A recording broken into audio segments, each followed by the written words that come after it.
How's it going right there, eh? It's Denis here from Danilo's Outdoors. Back up at the cabin site. So today what I'm doing, I'm working on that base for the kitchen, the outdoor kitchen. So what I've been doing is getting some good gravel. And every time when I get a scoop a bucket up, I actually grab a rock, a boulder. Sometimes I was coming up and getting a bunch of them all in the front bucket.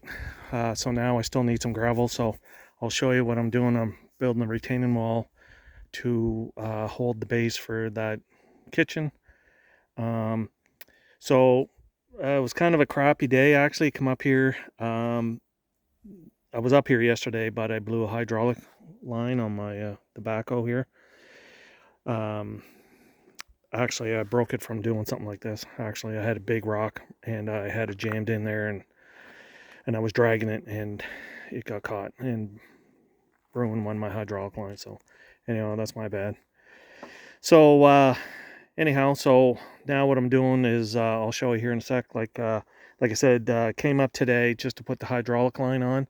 Didn't think I was going to do all that much today because it's been, well, they were forecasting rain, and it did. It thunder showered and rain a couple times.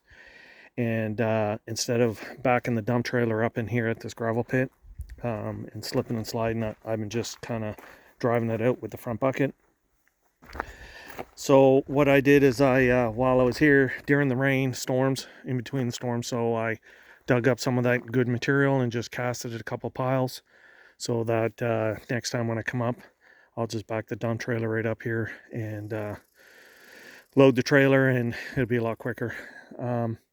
But I just thought today, while I was still up here, I'd just work on that retaining wall.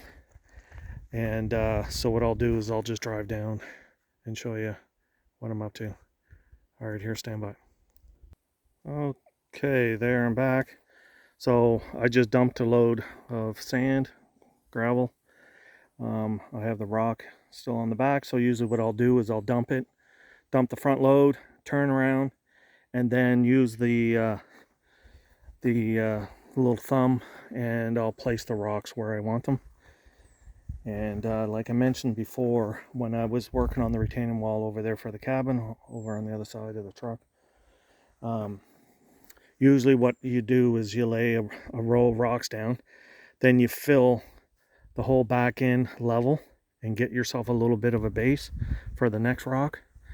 And so I shoveled some sand in that area, flattened it out, shimmed it up with some rocks, and then put another rock on top.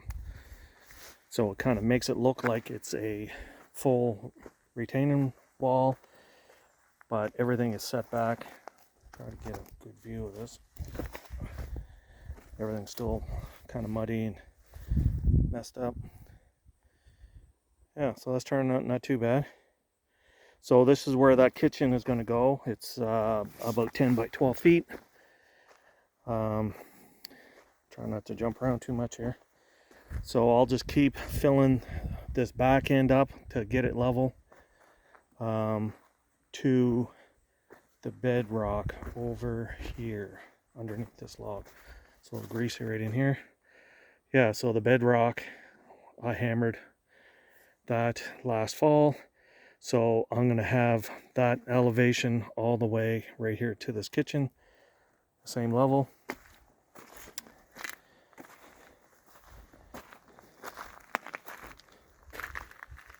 don't know if you can see that.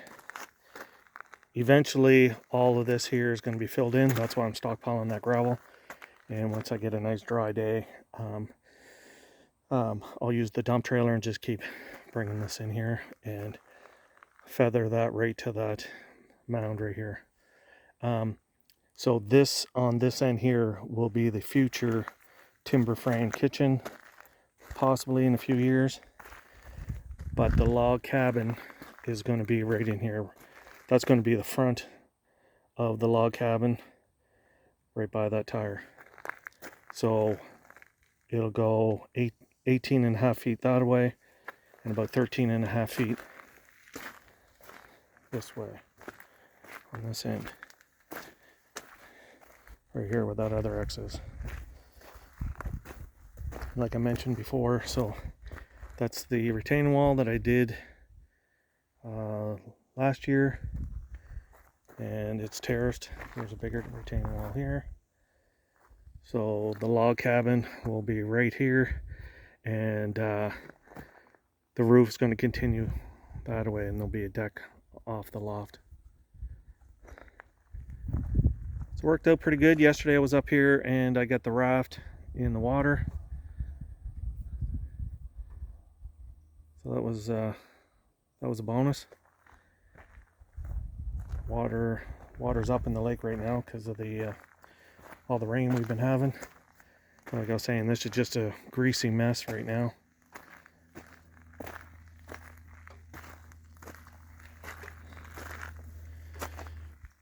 Yeah, so that's going to come this way about 12 feet. I got to scoop up a lot of this material here, put some of the better stuff in, and that's about it. I think I'm going to wrap this up today. Probably head out of here soon. The plan is on this end, and that's why I'm going to grub this up a little bit and lower this down, because obviously I'm going to have a 12 by 12 pitch on the roof, gable end, and this is going to be fairly high to match the style of the cabin. And then later on, if I want to, I can put a slope roof coming off of the kitchen, and then down in this area, this would be the future bathroom, I guess, or outdoor sauna room. What I picked up one of those cast iron tubs, and what I want to do is put a rocket stove tub kind of right down in this area here. And basically it'll be just basically cedar posts coming and supporting that slope roof.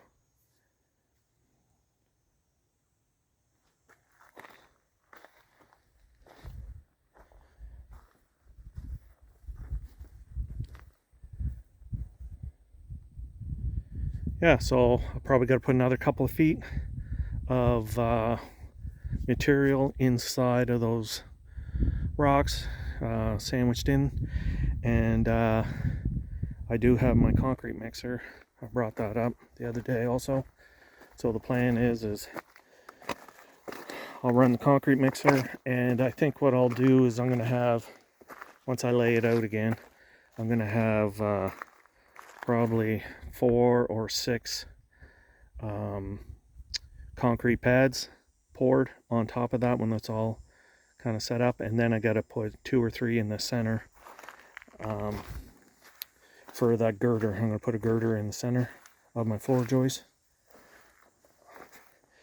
So on the back, the whole back side of this kitchen, right in the middle of the eave, the highest point of the gable end, this is where I'm going to put one of those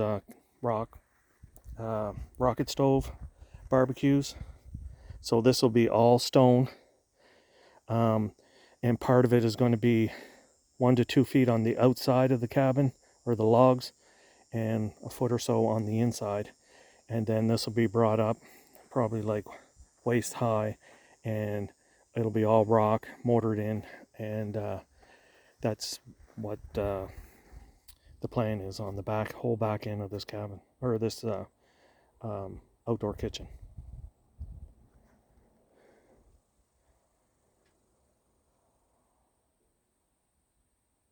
Anyhow, that's it for now. So if you could like, share, subscribe, comment. Thanks for watching. That's the end there, eh?